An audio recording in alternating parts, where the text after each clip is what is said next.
Hi guys, welcome back to my YouTube channel. ಇವತ್ತು ನಾನು ನಿಮಗೆ ಚಿತ್ರದುರ್ಗದ ಕೋಟೆ ನೋಡಲು ಕರ್ಕೊಂಡು ಹೋಗ್ತಾ ಇದ್ದೇನೆ. ಈ ವಿಡಿಯೋ ಕೊನೆಯವರೆಗೂ ನೋಡಿ.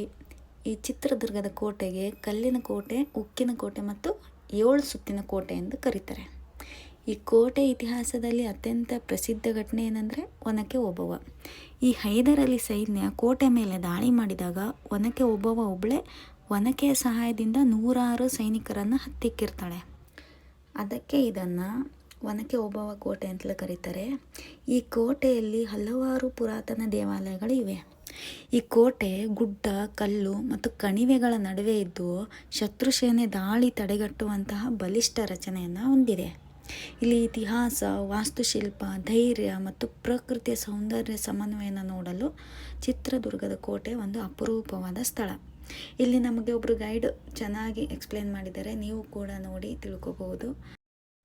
ಏನಿದು? ಎಣ್ಣೆ ಕೊಳನ? ಇದು ನೀರಾ ಎಣ್ಣೆನಾ? ಮಳೆ ಬಂದು ನೀರೆಲ್ಲ ಚೆಲ್ಬೇಕು. ಇದು ಮನೆನಾ ಅವ್ರದ್ದು?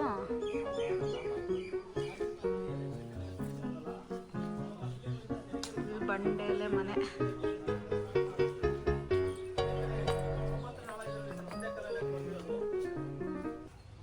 ಚಿತ್ರದುರ್ಗದ ಕೋಟೆಯನ್ನು 7 ಸುತ್ತಿನ ಕೋಟೆ ಅಂತ ಕರೀತಾರೆ. ಆ 7 ಸುತ್ತಿನ ಕೋಟೆಯಲ್ಲಿ ನೀವು ಎಂಟ್ರಾಗಿ ಇಲ್ಲಿ ಬಂದಿರೋದು 3ನೇ ಸುತ್ತಿನ ಕೋಟೆ ಬಾಗಿಲು. ಸರ್, ಇಲ್ಲಿಂದ 1, 2 ನಗರದಲ್ಲಿ ಸೇರ್ಕೊಂಡಿದೆ. ಅಂದರೆ ಸರ್ಕಾರ ಇದನ್ನು ತೊಗೊಳೋದಕ್ಕಿಂತ ಮುಂಚೆ ಅಕ್ವೈರ್ ಆಗ್ಬಿಟ್ಟು ನಗರದಲ್ಲಿ ಮನೆಗಳು ಕಟ್ಕೊಂಡ್ಬಿಟ್ಟಿದ್ದಾರೆ. ನಗರದಲ್ಲಿ ಈ ಥರ ಬಾಗಿಲಿದೆ. ಬಾಗಿಲು ಅಕ್ಕಪಕ್ಕದಲ್ಲಿ ಒಂದು 100 ಅಡಿ ಕೋಟೆ ಉಳ್ಕೊಂಡಿದೆ. ಮೊದಲನೇ ಬಾಗಿಲು ನಮ್ಮ ಜಿಲ್ಲಾ ಆಸ್ಪತ್ರೆ ಹತ್ರ ಹೋದರೆ ಸಿಗುತ್ತೆ. ಅದನ್ನು ರಂಗಯ್ಯನ ಬಾಗಿಲು ಅಂತ ಕರೀತಾರೆ. ಎರಡನೇದು ಆನೆ ಬಾಗಿಲು ಅಂತೇಳಿ ಗಾಂಧಿ ಸರ್ಕಲಿಂದ ಬರ್ಬೇಕಾದ್ರೆ ಸಿಗುತ್ತೆ. ಈಗ ನೀವು ಇಲ್ಲಿ ಎದುರುಗಡೆ ಬಂದಿರೋದು 3ನೇ ಬಾಗಿಲು, ಕಾಮನ್ ಬಾಗಿಲು ಅಂತ ಕರೀತಾರೆ. ಸರ್, ಅಲ್ಲಿ ದೊಡ್ಡದು ಚಿಕ್ಕ 2 ಇದೆಯಲ್ಲ, ಅದು ದೊಡ್ಡ ಬಾಗಿಲು ರಾಜರುಗಳು ಬಂದಾಗ ಹಬ್ಬಗಳಲ್ಲಿ ಮಾತ್ರ ಅದನ್ನು ಓಪನ್ ಮಾಡ್ತಾ ಇದ್ರು. ಅದನ್ನು ಕ್ಲೋಸ್ ಮಾಡಿದಾಗ ಸಾಮಾನ್ಯ ಜನರು ಬಂದು ಒಂದು ಚಿಕ್ಕ ಬಾಗಿಲಿದೆ, ಅದಕ್ಕೆ ದಿಡ್ಡಿ ಬಾಗಿಲು ಅಂತ ಕರೀತಾರೆ. ನೀವು ಟಿಕೆಟ್ ತಗೊಂಡು ಹೊರಗಡೆ ಬರ್ಬೇಕಾದ್ರೆ ಅಲ್ಲಿ ಗೋಡೆ ಮೇಲೆ ಒಂದು ಹಾವಿನ ಚಿತ್ರ ಇದೆ ಸರ್. ಹಾವು ಯಾವ ಥರ ಸುತ್ತಿ ಬಳಸಿ ಬರುತ್ತೋ ಆ ಥರ ಕೋಟೆ ಕಟ್ತಾ ಹೋಗಿದ್ದಾರೆ. ಅದಕ್ಕೆ 7 ಸುತ್ತಿನ ಕೋಟೆ ಅಂತ ಹೆಸರಿದೆ. ಮುಂದೆ ಹೇಳ್ತಾ ಹೋಗ್ತೀನಿ. ನೋಡಿ, ಎಲ್ಲ ನೇರವಾಗಿಲ್ಲ ಸರ್ ಬಾಗಿಲು. ಅದು ಹೈದರ್ ಅಲಿ ಈ ಕೋಟೆ ಮೇಲೆ ದಾಳಿ ಮಾಡ್ತಾನೆ ಸರ್. ಕೋಟೆ ಮುಂದಿಂದ ಹೊರಗಡೆ ಬರೋಕ್ಕೆ ಪ್ರಯತ್ನ ಪಡ್ತಾನೆ, ಹೊರಗಡೆ ಬರೋಕ್ಕೆ ಆಗಲಿಲ್ಲ. ಹಾಗೇನು ಮಾಡ್ತಾರೆ ಅಂದರೆ ಕೋಟೆ ಹೊರಗಡೆಯಿಂದ ಬಿಟ್ಟು ಪಿರಿಂಗಿನ ಹೊಡೆದಿರೋದು. ಆ ಪಿರಿಂಗ್ ಹೊಡೆದ್ರು ಕೂಡ ಕೋಟೆ ಬಿದ್ದಲ್ಲ, ಕಲ್ಲು ಮಾತ್ರ ಸಣ್ಣದ ಬ್ರೇಕ್ ಆಗಿದೆ. ಅದಕ್ಕೆ ಸಿಡಿಲಿಗೂ ಬೆಚ್ಚದ ಉಕ್ಕಿನ ಕೋಟೆ ಅಂತ ಕರೆದ್ರು.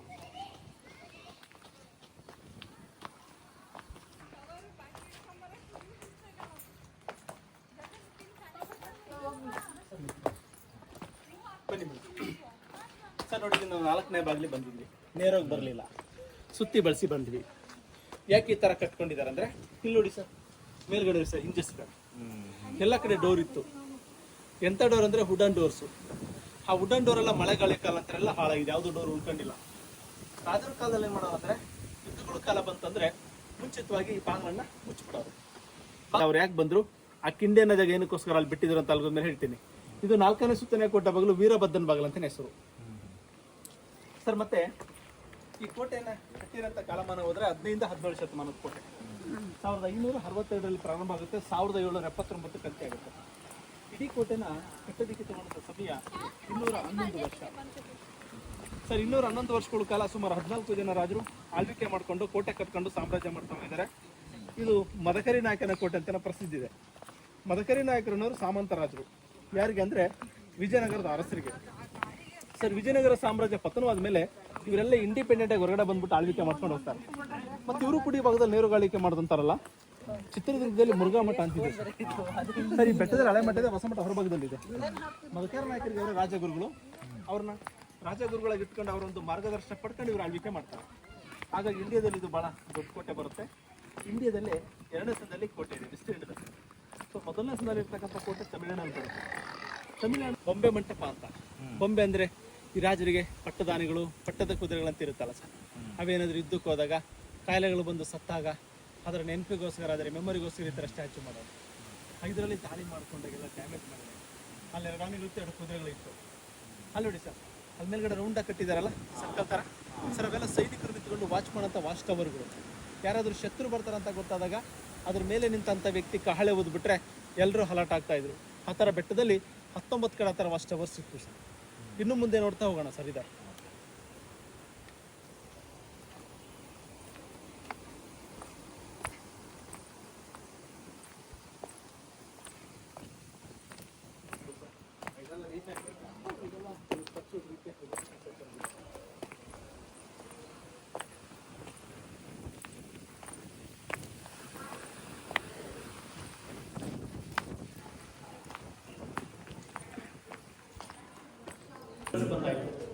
ಸರ್ ನೋಡಿ ಎಲ್ಲ ಕಡೆ ಡೋರ್ಗಳು ಹಾಕೋದಕ್ಕೆ ಹಿಂಜೆ ಸಿಗ್ತಾವೆ ಅನ್ನೋದಕ್ಕೆ.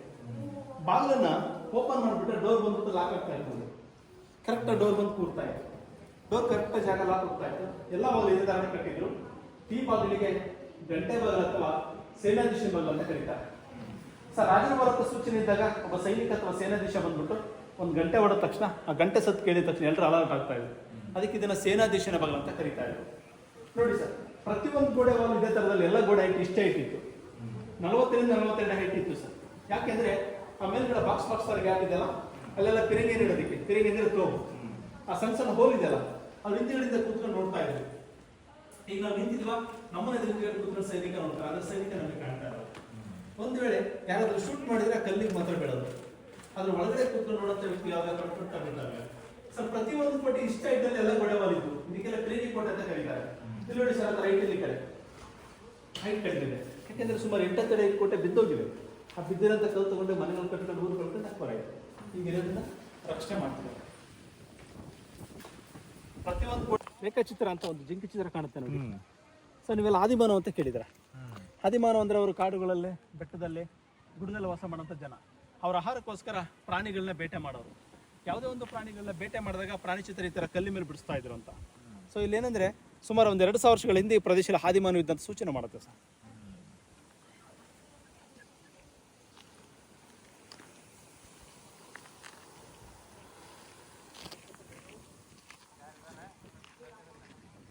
ರಾಕ್ ಕ್ಲೈಂಬರ್ ಮಂಕಿ ಮ್ಯಾನ್ ಅಂತ ವಿತೌಟ್ ರೋಪ್ ಇಂದ ಕ್ಲೈಂಬಿಂಗ್ ಮಾಡ್ತಾರೆ. ಜ್ಯೋತಿರಾಜ್ ಅಲ್ಲಿ ಗೊತ್ತಾ ನಿಂಗೆ? ಗೊತ್ತಾ, ನಾನು ನೋಡಿದ್ದೀನಲ್ಲ ಸರ್. ಅವ್ರು ಕ್ಲೈಂಬರು, ರಾಕ್ ಕ್ಲೈಂಬರು ನೋಡಿದ್ರೆ ಟಿವಿಗೆಲ್ಲ ಬರುತ್ತೆ ನೋಡಿ. Rock climber monkey man, Jyothiraj ಅಲ್ಲಿ ಜ್ಯೋತಿರಾಜ್ ವರ್ಲ್ಡ್ ರೆಕಾರ್ಡ್ ಕ್ಲೈಂಬರ್ ಅವರು. ಕಲ್ಲು ಒಂಚೂರು ರಫ್ ಇದಾವಲ್ವಾ ಇಡೋಕ್ಕೆ ಪ್ಲೇಸ್.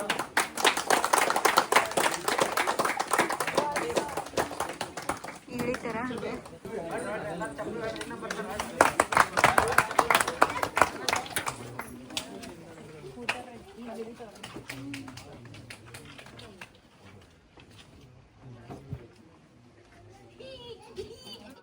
ಮೆಗ್ನೀಷಿಯಂ ಕಾರ್ಬನ್ ಈ ಟೈರ್ ಪಂಚರ್ ಆಗ ಮತ್ತೆ ಮೇಲೆ ಏನು ಸ್ಪೀಡಾಗಿ ಇರಿದ್ರೆ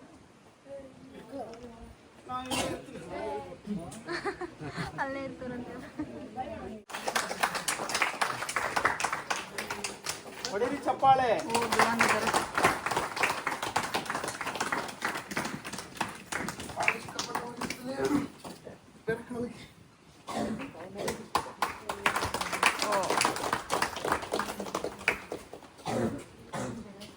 ಮಕ್ಕಳು ಸಾಕಿನಿ, ಯಾರು 1 ಲಕ್ಷ ಹಾಕಿ.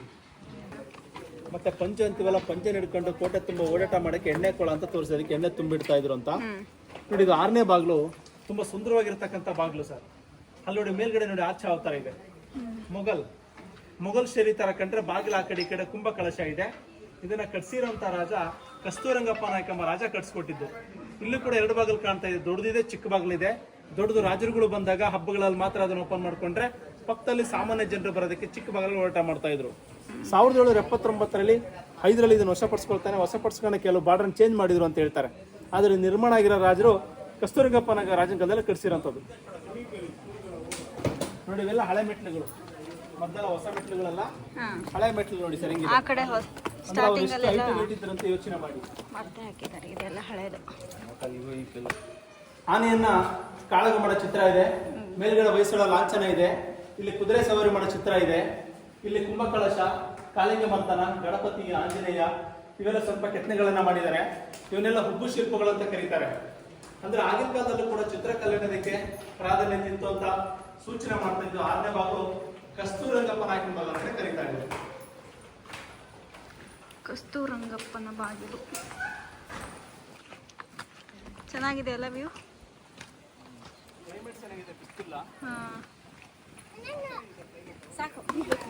ನೋಡಿ ಇವೆಲ್ಲ ಈ ತರ ಕಲ್ಲುಗಳಲ್ಲಿ ಹಾಕಿರೋದು ಈಗ ಸರ್. ಮೊದಲೆಲ್ಲ ಮಣ್ಣಿಂದ ಹರಿತಾರೆ, ಮಡ್ ರೂಟು ನೋಡಿ. ಅದೆಲ್ಲ ಅಲ್ಲಿ ಮಧ್ಯದಲ್ಲಿ ಅಲ್ಲಿ ಬಾಕ್ಸ್ ತರ ಇದೆ, ಅಲ್ಲಿ ಪಿರಂಗಿನ ಇಟ್ಬಿಟ್ಟು ಸಣ್ಣ ಸಣ್ಣ ಹೋಲ್ ಇದಾವಲ್ಲ, ಅವ್ರ ಈ ಕಡೆಯಿಂದ ಕೂತ್ಕೊಂಡು ಎಲ್ಲ ಕಡೆ ಅಬ್ಸರ್ವೇಷನ್ ಮಾಡ್ತಾ ಇದ್ರು. ಇಡೀ ಕೋಟೆ ಅದೇ ತರದಲ್ಲಿ ಕಟ್ಟಿದೆ, ಪಿರಂಗಿ ಕೋಟೆ ಅಂತ ಕರೀತಾರೆ. ಇಲ್ಲಿ ನೋಡಿ, ಇದು ರಾಜರದು ಮನೆ ದೇವರ ಪಾದ, ಏಕನಾಥೇಶ್ವರಿ ಪಾದ ಅಂತ ಕರೀತಾರೆ. ಮೇಲೆ ದೇವಸ್ಥಾನ ಇದೆ, ಹೋಗಂತವ್ರು ಬರೋಂಥವ್ರು ದೇವ್ರ ಪಾದಗಳನ್ನ ಪೂಜೆ ಮಾಡಕ್ ತಂದಿಟ್ಟಿರೋದು. ಅದರ ರಾಜ್ಯದ ಮನೆ ದೇವ್ರ ಪಾದ.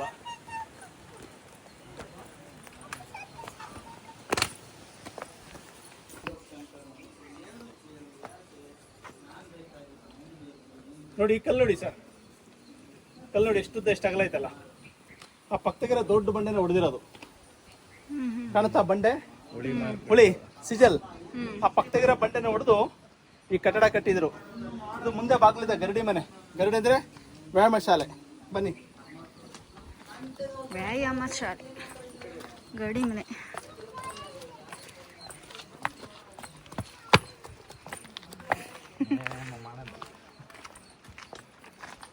ಸರ್ ಇದು ಎಷ್ಟು ಎಂಟ್ರೆನ್ಸು. ಇಲ್ಲಿ ಖಾಲಿ ರೂಮ್ ಮಾತ್ರ ಇದೆ. ಇದರ ಒಳಗಡೆ ಇದ್ದಂತ ವಸ್ತುಗಳೆಲ್ಲ ಮ್ಯೂಸಿಯಂ ಅಲ್ಲಿ ಇಟ್ಟಿದ್ದಾರೆ. ಇದು ಗರಡಿ ಮನೆ ಅಂತ ಕರೀತಾರೆ. ಸರಿ, ಚಿಕ್ಕ ಬಾಗಿಲು ಯಾಕೆ ಮಾಡ್ತಾರೆ ಅಂದ್ರೆ ಗಾಳಿ ಬೆಳಕಿನ ಪ್ರಮಾಣ ಕಡಿಮೆ ಇರ್ಬೇಕಲ್ಲ, ಬಾಡಿ ಸ್ವೆಟ್ಟಿಂಗ್ ಆಗ್ಬೇಕಲ್ಲ, ಅದಕ್ಕೆ ಚಿಕ್ಕ ಬಾಗಿಲು ಮಾಡಿರ್ತಾರೆ. ನೋಡಿ ಇಷ್ಟೇ ಬೆಳಕಿ ಬಿಟ್ಟಿದ್ದಾರೆ. ಬೆಳಕಿ ಎಂಟ್ರೆನ್ಸ್ ಇಷ್ಟಿದೆ, ಅಷ್ಟೇ ಬಾಗಿಲು ಬಿಟ್ಟಿದ್ದಾರೆ. ಗರಡಿ ಮನೆಗಳು ಅಂತಾರೆ ಪೈಲ್ವಾನ್ಗಳಿಗೆ ತರಬೇತಿ ನಡೆಯುವಂಥ ಸ್ಥಳ. ಜಿಮ್ ರೂಮ್ ನೋಡಿ. ಯಾವುದೇ ಕಟ್ಟಡ ಕಟ್ಟಬೇಕಂದ್ರೆ ಅಕ್ಕಪಕ್ಕ ಕಲ್ಲುಗಳನ್ನ ಹೊಡೆಯೋರು. ಪಕ್ಕದಾಗಿರೋ ಕಲ್ಲನ್ನ ಕಟ್ ಮಾಡ್ಕೊಂಡು ಕಟ್ಟಡ ಕಟ್ಟೋರು. ಈಗ ಅಲ್ಲಿ ಪಕ್ಕದಲ್ಲಿ ಗಣಪತಿ ದೇವಸ್ಥಾನ ಇದೆ. ರಾಜರು ಯಾವುದೇ ಕೆಲಸ ಮಾಡ್ಬೇಕಾದ್ರೆ ಗಣಪತಿ ಪೂಜೆ ಮಾಡ್ಕೊಂಡು ನೋಡೋರು. ಇವತ್ತು ಅದು ಅಲಂಕಾರ ಆಗಿದೆ, ಪೂಜೆ ನಡೀತಾ ಇದೆ. ಆ ಗಣಪತಿ ದೇವಸ್ಥಾನ ಯಾಕೆ ಮಾಡಿದ್ರೆ ಅಂತ ಅದು ಹಿಂಭಾಗದಲ್ಲಿ ಹೇಳ್ತೀನಿ ಬನ್ನಿ.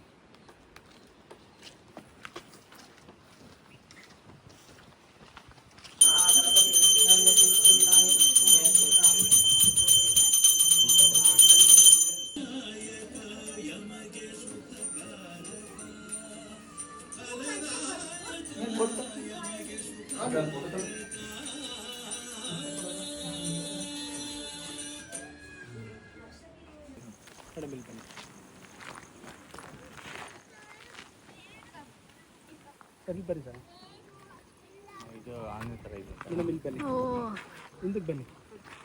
ಎದುರುಗಡೆ ನೋಡಿ ಸರ್, ಈ ಕಲ್ಲು ಸರ್ ಆನೆ ಮಲಗಿರೋ ತರ ಕಾಣ್ತಾ ಇದೆ.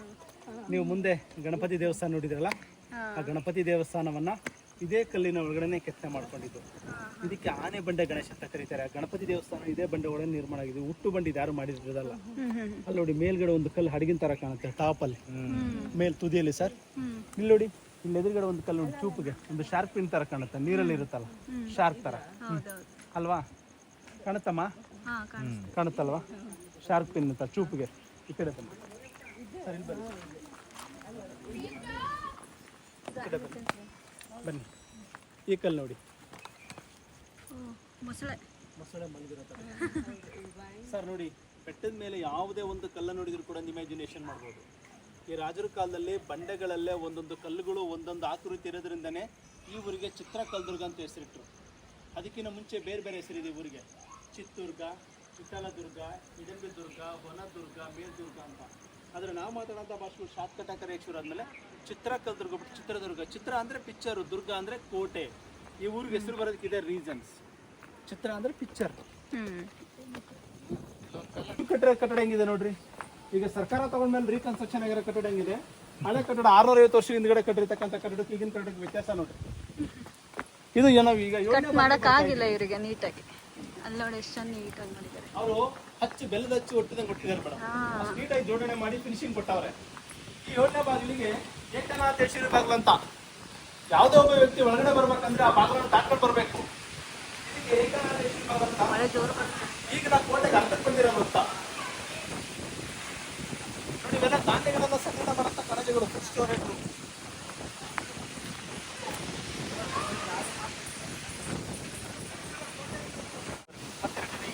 ಸೆಂಟ್ರಲ್ ಇರೋದು.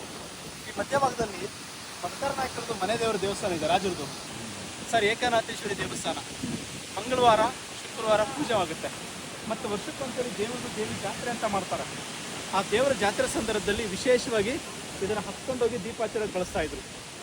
ಇದು ಹತ್ತೋದಕ್ಕೆ ಸ್ಟೆಪ್ಸ್ಗಳು ಮೇಲೆ ದೀಪ ಇಡೋಂಥದ್ದಿತ್ತು. ದೀಪ ಇಡೋದೆಲ್ಲ ಹಾಳಾಗಿದೆ. ಅಲ್ಲಿ ಮಧ್ಯೆ ಕಲ್ಸಿಳಿದಲ್ಲ ಸರ್, ಅದು ಇತ್ತೀಚೆಗೆ ಮಳೆಗಾಳಿಗೆ ಸಿಡ್ಲು ಹೊಡೆದು ಬಿಡೋ ಥರ ಆಗಿದೆ. ಆಗಿನ ಕಾಲದಲ್ಲಿ ಹರಕೆ ಮಾಡ್ಕೊಂಡವರು ಹತ್ಕೊಂಡು ದೀಪ ಹಚ್ಚಿಡ್ತಿದ್ರು. ಇದು ಉಯ್ಯಾಲೆ ಕಂಬ ಅಂತ. ಉಯ್ಯಾಲೆ ಅಂದರೆ ವರ್ಷಕ್ಕೊಂದ್ಸರಿ ಜಾತ್ರೆ ಆದಂಥ ಕೊನೆ ದಿನದಲ್ಲಿ ಆ ದೇವರನ್ನ ತಂದು ಸುತ್ತಿಸ್ತಾ ಇದ್ರು.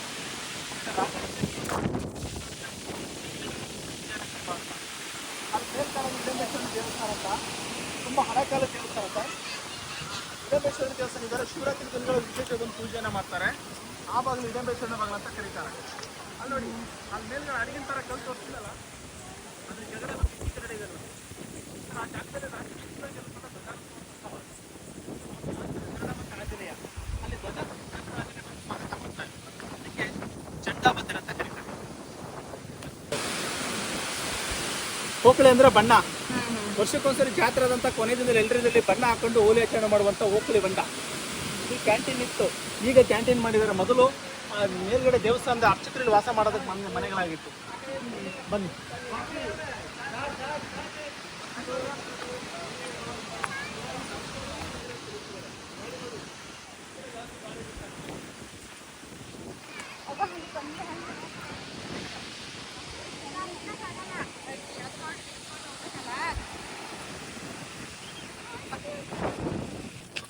ಆಯಿತು, ಎಲ್ಲ ಕ್ಲೋಸ್ ಮಾಡಿಬಿಡೋರು. ಕ್ಲೋಸ್ ಮಾಡಿ ಯಾವ್ದಾರು ಒಂದು ದೇವ್ರ ವಿಗ್ರಹ ಕೂರ್ಸೋರು. ಯಾರಾದ್ರೂ ಹೊರಗಿಂದ ನೋಡಿದ್ರೆ ಒಂದು ದೇವಸ್ಥಾನ ಥರ ಕಾಣುತ್ತೆ ಅಂತ. ನೋಡಿ, ಇದು ರಾಜರ ಕಾಲ ಆಡಳಿತ ಮಾಡುವಂಥ ಸ್ಥಳ.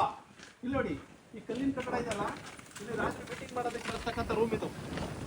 ಇಲ್ಲಿ ಈ ರೂಮಲ್ಲಿ ನಾಣ್ಯಗಳನ್ನು ಮುದ್ರಣ ಮಾಡೋದು. ಆಗಿನ ಕಾಲದಲ್ಲಿ ಹಿತ್ತಾಳೆ, ತಾಮ್ರ, ಕಂಚಿನ ನಾಣ್ಯಗಳು ಮುದ್ರಣ ಇತ್ತು. ಆ ಮುದ್ರಣದಂಥ ನಾಣ್ಯಗಳನ್ನು ಇಲ್ಲಿ ಸ್ಟೋರ್ ಮಾಡಿದ್ರು. ಗಾಳಿ ಇದೆ. ಕೋಟೆ ಮುಂದಿಂದ ಹಿಡಿದು ಕೋಟೆ ಸುತ್ತಲೂ ಕೂಡ ನಗರ ಅಕ್ಕೋರಾಗಿರೋಂಥ ಸರ್ ಈ ಕಡೆ ಬಂದು ತುದಿಗಿದ್ದೀರಾ. ಇದೆಲ್ಲ ಈ ಸಿಟಿ ಈಗ ಅಕ್ಕೋರಾಗಿರೋಂಥದ್ದು. ನೋಡಿ, ಇದೆಲ್ಲ ಕೋಟೆ ಕಾಂಪೌಂಡ್ ವಾಲ್, ಸುತ್ತ ಕಾಂಪೌಂಡ್ ವಾಲ್ ಕಟ್ಟಿದ್ದಾರೆ. ಅದೆಲ್ಲ ಮೇಲ್ಗಡೆ ರೌಂಡ್ ರೌಂಡ್ ಏನು ಕಾಣುತ್ತಲ್ಲ, ಸೈನಿಕರು ನಿಂತ್ಕೊಂಡು ವಾಚ್ ಮಾಡೋಂಥ ಜಾಗ. ಅಲ್ಲಿ ಬೆಟ್ಟದ ಮೇಲೆ ಒಂದು ದೇವಸ್ಥಾನ ಇದೆ, ಗೋಪಾಲಸ್ವಾಮಿ ದೇವಸ್ಥಾನ ಅಂತ. ಆ ದೇವಸ್ಥಾನದ ಕೆಳಗಡೆ ಇದೇ ಥರ ಒಂದು ಹೊಂಡ ಮೇಲೊಂದಿದೆ. ಅಲ್ಲೆಲ್ಲ ನೀರನ್ನು ಶೇಖರಣೆ ಮಾಡೋದಕ್ಕೆ ಕುಡಿಯೋ ನೀರಿಗೋಸ್ಕರ ಹೊಂಡಗಳು ಮಾಡಿದ್ದಾರೆ. ಎಲ್ಲಾ ಕಡೆ ಬೆಟ್ಟದ ನೀರು, ಮಳೆ ನೀರು ಮೇಲ್ಗಡೆ ಇರೋ ಹೊಂಡದಲ್ಲಿ ಬಂದು ನೀರು ತುಂಬುತ್ತೆ. ಆ ತುಂಬ ಹೆಚ್ಚಾದ್ಮೇಲೆ ಹೊಂಡದಲ್ಲಿ ತುಂಬಿದ ಮೇಲೆ ಆ ತುಂಬ ಹೆಚ್ಚಾದ್ಮೇಲೆ ಈ ಹೊಂಡ ಕರೆದು ಬರುತ್ತೆ. ಇದಕ್ಕೆ ಅಕ್ಕನಹೊಂಡ ಅಂತ ಕರೀತಾರೆ. ಅಕ್ಕನಹೊಂಡ ತುಂಬಿದ ಮೇಲೆ ಅಲ್ಲಿ ತಂಗಿ ಹೊಂಡಕ್ಕೆ ಹೋಗುತ್ತೆ. ಅಲ್ಲಿಂದ ನೀರು ಅರ್ಧಂತ ನೀರು ಸೀದಾ ಓಬವ್ವನ ಕಿಂಡಿಯಿಂದ ಹೊರಗಡೆ ಹೋಗುತ್ತೆ. ಈಗ ನಾವು ಕೆಳಗಡೆ ಓಬವ್ವನ ಕಿಂಡಿ ನೋಡಕ್ ಹೋಗ್ತಿದೀವಲ್ಲ, ಓಬವ್ವ ಆ ಜಾಗದಲ್ಲಿ ಬಂದಂತರ ಹೊಡೆದಾಕಿದ್ಮೇಲೆ ಅದಕ್ಕೆ ಹೆಸರು ಬಂದಿದ್ದು ಒನಕೆ ಓಬವ್ವನ ಕಿಂಡಿ ಅಂತ. ಅದಕ್ಕಿಂತ ಮುಂಚೆ ಅದು ಮಳೆಗಾಲದಲ್ಲಿ ಮಳೆ ನೀರು ನೀತಿ ರಾಜನಿಗೆ ಹಾಲು ಮೊಸರು ತಂದ್ಕೊಡುವಂತ ಒಬ್ಬ ಮಹಿಳೆ ಜಾಗನ ತೋರಿಸ್ಕೊಟ್ಟಾಗ ಆಕೆ ಸಹಾಯದಿಂದ ಒಳಗಡೆ ಬಂದಂತರ ಹೊಡೆದಾಕಿದ್ಮೇಲೆ ಅದಕ್ಕೆ ಹೆಸರು ಬಂದಿದ್ದು ಒನಕೆ ಓಬವ್ವನ ಕಿಂಡಿ ಅಂತ. ಆದ್ರೆ ವಿಧಿವಶ ಅದೇ ಯುದ್ಧದಲ್ಲಿ ಓಬವ್ವ ಮರಣ ಹೊಂದ್ಬಿಟ್ಟು ರಾಜನ ಗೆಲುವನ್ನ ತರ್ತಾರೆ. ಸರ್, ಮುಂದಿಂದ ಒಂದು ಬಾರಿ, ಹಿಂಭಾಗದಿಂದ ಒಂದು ಬಾರಿ, 2 ಬಾರಿ ಸೋಲ್ತಾರೆ. 2 ಬಾರಿ ಸೋತಂತವ್ರು 3ನೇ ಬಾರಿ ಮತ್ತೊಂದ್ಸರಿ ದಾಳಿ ಮಾಡ್ತಾರೆ. 3ನೇ ಬಾರಿ ಯಾಕೆ ದಾಳಿ ಮಾಡ್ತಾರೆ ಅಂದ್ರೆ, ಮದಕರ್ನಾಯಕನಿಗೆ ಒಬ್ಬ ಮಂತ್ರಿ ಇರ್ತಾನೆ. ಆ ಮಂತ್ರಿ ಅವ್ರ ಕಡೆ ಇನ್ವಾಲ್ವ್ ಆದಾಗ ರಾಜನು ಕೂಡ ಸೋತುಬಿಟ್ಟು ಹೈದರಾಲಿಗೆ ಸೆರೆ ಸಿಕ್ಕೋಗ್ತಾನೆ. ರಾಜ ಸೆರೆ ಸಿಕ್ಕ ಮೇಲೆ ರಾಜನಿಗೆ ಬೆಂಕಿ ಇರ್ತಾನೆ. ಅವನ ಅಕ್ಕ ತಂಗಿ ಮದುವೆ ಇರ್ತಾನೆ, ಮಕ್ಕಳಾಗಿಲ್ಲ ಅಂತ. ಅಕ್ಕ ತಂಗಿಯರು ಏನ್ ಮಾಡ್ತಾರಂದ್ರೆ, ರಾಜ ಹೈದರಾಲಿ ಕಡೆ ವಶವಾದ್ಮೇಲೆ ನಾವು ಕೂಡ ಅವ್ರ ಕಡೆ ವಶವಾಗಬಾರ್ದು ಅಂತೇಳಿ ಅಕ್ಕ ಒಂದ್ ಕಡೆ ತಂಗಿ ಒಂದ್ ಕಡೆ ಬಂದು ಸೂಸೈಡ್ ಮಾಡ್ಕೊಂಡ್ಮೇಲೆ ಅಕ್ಕ ತಂಗಿ ಬಂಡ ಅಂತ ಹೆಸರು. ಅದಕ್ಕಿಂತ ಮುಂಚೆ ಅಕ್ಕಪಕ್ಕದ ಹೊಂಡ ಜೋಡು ಹೊಂಡಗಳು ಅಂತಾನೆ ಕರಿತಾ ಇದ್ರು. ಮತ್ತೆ ರಾಜರ ಕಾಲದಲ್ಲಿ ಬೆಟ್ಟದ ಮೇಲೆ ಪ್ರತಿನಿತ್ಯ ಪೂಜೆ ಮಾಡೋಕ್ಕೆಲ್ಲ ದೇವಸ್ಥಾನ ಕಟ್ತಾ ಹೋದ್ರು. ಅಲ್ಲೊಂದು ಚಿಕ್ಕ ದೇವಸ್ಥಾನ ಇದೆ ನೋಡಿ, ಅದು ನಾಗಲಿಂಗೇಶ್ವರ ದೇವಸ್ಥಾನ ಅಂತ. ಅಲ್ಲೊಂದಿದೆ ನೋಡಿ ಆ ಕಡೆ, ಅದು ಕಾಶಿ ವಿಶ್ವನಾಥ ದೇವಸ್ಥಾನ. ಪಕ್ಕದಲ್ಲಿ ಆಂಜನೇಯ ದೇವಸ್ಥಾನ, ಈ ಕಡೆ ತುಂಗಭದ್ರೇಶ್ವರ ದೇವಸ್ಥಾನ ಇದೆ. ತುಂಬಾ ದೇವಸ್ಥಾನ ಇತ್ತು, ಕೆಲವು ಹೊಡೆದಾಕಿದ್ದಾರೆ, ಕೆಲವು ಪೂಜೆ ಆಗುತ್ತೆ, ಕೆಲವು ಪೂಜೆ.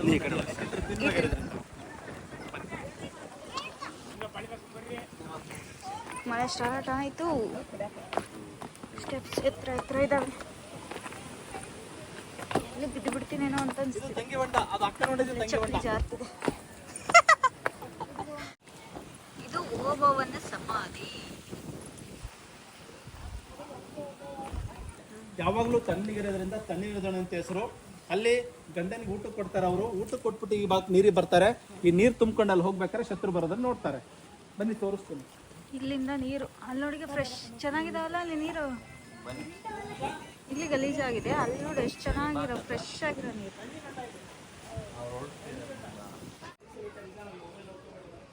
ಓಬವ್ವನ ಗಂಡ ಒಬ್ಬ ಕಾವಲ್ಗಾರ.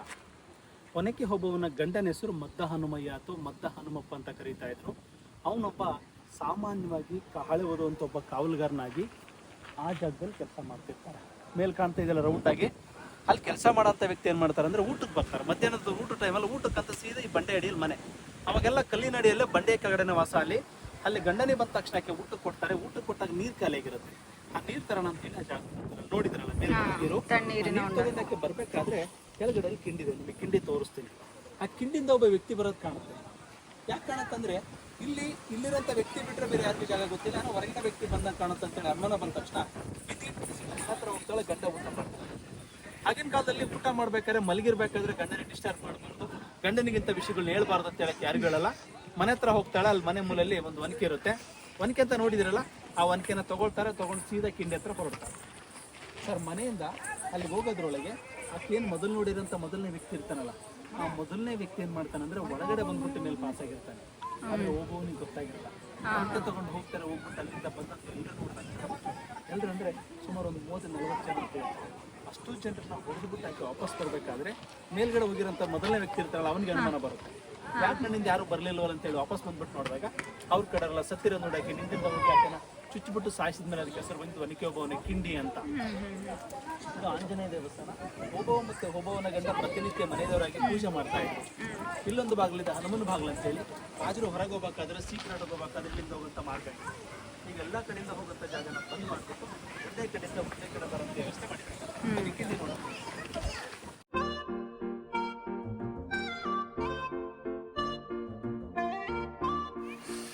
ಗಾಯ್ಸ್ ಫುಲ್ ಟಾಪಲ್ಲಿದ್ದೀವಿ ನೋಡಿ ಹೆಂಗಿದೆ ಚಿತ್ರದುರ್ಗದ ಕೋಟೆ, ಔಟ್ಸೈಡ್ ಸಿಟಿ.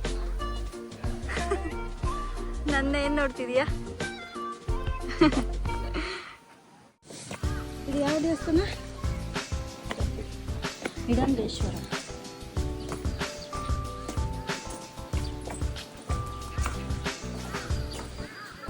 ನೋಡಿ ಗಾಯ್ಸ್, ಹಿಡಂಬೇಶ್ವರ ದೇವಸ್ಥಾನ ಅಂತ ಚಿತ್ರದುರ್ಗದ ಕೋಟೆಯಲ್ಲೇ ದೇವಸ್ಥಾನ ಕಟ್ಟಿದ್ದಾರೆ.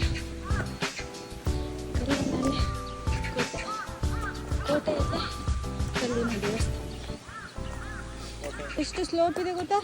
ಕಾಲು ಜಾರ್ತಾ ಇದೆ, ಮಳೆ ಬೇರೆ ಬಂದಿದೆ, ಬರ್ತಾನೂ ಇದೆ, ಕಾಲು ಬೇರೆ ಜಾಸ್ತಾ ಇದೆ. ಸೇಫಾಗಿ ನಡ್ಕೊಂಡು ಹೋಗ್ಬೇಕು. ಇಲ್ಲ ಆಯಿತು ಕೆಳಗಡೆ ಹೋಗಿ ಬಿದ್ದು ಬಿಡ್ತೀವಿ ಅಷ್ಟೇ. ಕೈಯೂ ಸಿಗಲ್ಲ, ಕಾಲು ಸಿಗಲ್ಲ.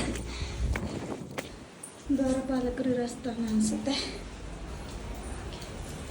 ಸ್ಟೆಪ್ಸ್ ಇದ್ದಾವೆ, ಹುಷಾರಾಗಿ ಇರ್ಕೊಂಡು ಹೋಗ್ಬೇಕು. ಗೈಸ್ ದೇವಸ್ಥಾನ ಬಂತು ನೋಡಿ, ಬಾಗಿಲು ಮುಚ್ಚೈತಿ, ಓಪನ್ ಇಲ್ಲ. ಚಿತ್ರದುರ್ಗ ಎಲ್ಲ ಇಲ್ಲೇ ಕಾಣಿಸ್ತಿದೆ ಕೋಟೆ.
ಈ ವಿಡಿಯೋ ನಿಮಗೆ ಇಷ್ಟವಾದರೆ ಲೈಕ್ ಮಾಡಿ, ಶೇರ್ ಮಾಡಿ ಮತ್ತು ನನ್ನ ಚಾನಲ್ಗೆ ಸಬ್ಸ್ಕ್ರೈಬ್ ಮಾಡಿ.